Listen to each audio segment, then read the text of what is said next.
Hello, in this video we'll be considering past questions from SSC and UTME examinations. So the first one is from SSC 2008. It says working capital is A. Current assets less total liabilities. B. Total assets less total liabilities. C. Current liabilities plus current assets. And D. Current assets less current liabilities. The answer is D. Current assets less current liabilities. That's the way to derive at the working capital of any business. And 2.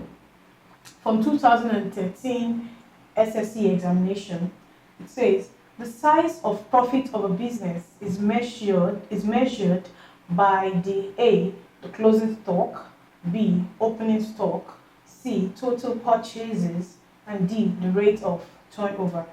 The answer is D. The rate of turnover. The rate of turnover will determine the profits of the business. And then the third question, UTME 2017, it says another name for the authorized share capital of a company is A. Paid up capital, B. Issued capital, C.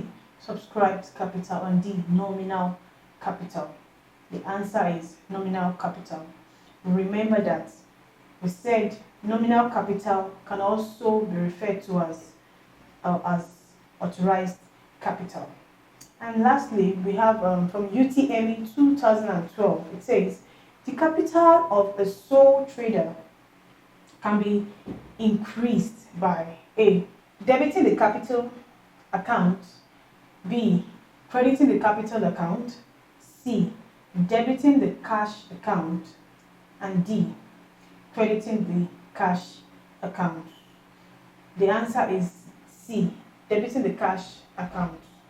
When you debit the cash account of a sole trader, his capital can be increased. And that's it for past questions.